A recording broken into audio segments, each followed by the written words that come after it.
When the lights go out and silence creeps in, that's when the shadows come alive. Welcome to the place where nightmares breathe, and the truth is far more terrifying than fiction. You've entered the realm of the disturbed, the forgotten, and the damned.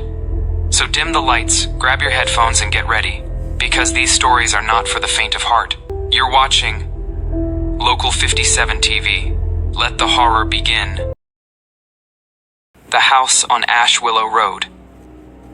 In the heart of rural Pennsylvania, far from the hum of the city, there sat an ancient colonial home on Ash Willow Road. The locals called it the Hollow House, though no one could say why. It had been abandoned for nearly 40 years, until the Cartwrights moved in. John and Lisa Cartwright, with their 7-year-old daughter Emily, were looking for a fresh start. The house, sold for an impossibly low price, had a charm that captivated them. Wide oak floors, original brick fireplaces, and a wraparound porch that creaked like it was whispering secrets. It seemed perfect until the second night. That's when Emily began talking to someone named Mr. Wren. At first, her parents thought it was just an imaginary friend, but then she described him in detail. A tall man with no eyes, dressed in an old black funeral suit, who floated just above the floor and sang with his teeth closed. Lisa found claw marks inside Emily's closet the next morning. Talked to John about these happening in the house, but John ignores Lisa and advised her to stay calm.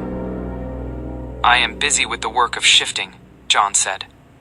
But when night came, John heard dragging footsteps above them, even though the attic was locked.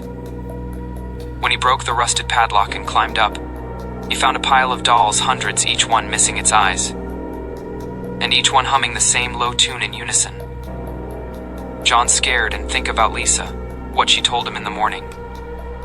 Suddenly, creepy sounds come from all around. The family tried to leave the house that night, but the front door, which had always swung wide with a single push, would no longer open, no matter how hard they pulled. The power went out. The walls began to bleed a thick black tar. Emily went silent and stood at the bottom of the stairs, pointing upward. "He's coming," she said. That was when the mirror in the hallway cracked from the inside.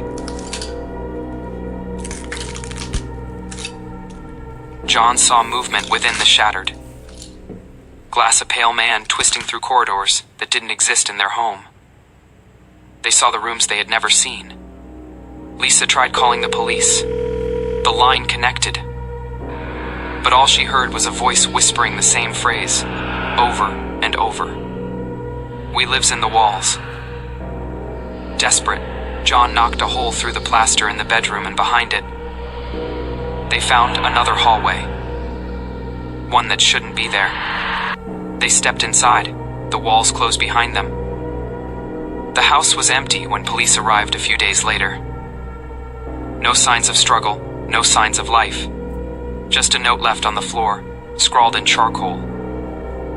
"We found the house inside the house, and now we can't find the way out." No one lives on Ash Willow Road anymore, but locals say if you drive by on a moonless night and lower your windows, you'll hear Emily humming from inside, and Mr. Wren humming back, with his teeth closed, waiting. The room that remembers the house didn't just trap them. It learned them John, Lisa, and Emily had stepped into the hallway behind the wall. And the moment it sealed shut, something inside the house woke up. The air turned wet, like breathing inside a lung. They walked forward, hand in hand, into a hallway that shouldn't exist. No lights, no exits, just a faint hum. A hum that sounded like Emily. Except, Emily wasn't humming anymore. She was crying. And the walls, they pulsed. Veins beneath the wallpaper beating to a rhythm, not their own. Paintings began to appear on the walls, paintings of them, John, Lisa, and Emily. At first, normal moments, eating, sleeping, smiling on the porch, then, lying in coffins, in this very hallway. Lisa screamed. John tried to turn back, but behind them, the hallway was gone. Turned to stone. Then Emily whispered, "He wants to show us where he lives." They entered a vast underground room, dark, wet, too large for the house. Above them, a mural that moved. It told a story, paintings that shifted and bled. Every family that had lived here, destroyed. One father cut out his tongue. One mother nailed her ears shut. And in the center, a mirror, 12 feet tall, framed in bone. Emily stepped forward, touched the glass. Her reflection didn't follow. It just stared back, then smiled. Lisa screamed, "Emily!" But the reflection reached through and pulled Emily in. The mirror turned black. Emily was gone. John pounded the glass, his fists bleeding.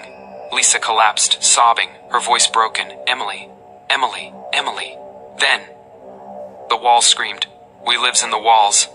We lives in the walls." And Mr. Wren stepped out from the darkness, tall, floating, mouth shut tight, but still humming. He leaned inches from Lisa's face, and finally opened his mouth. Inside was Emily's scream for help. "Daddy, Daddy, Daddy." Before that, John do something for his daughter.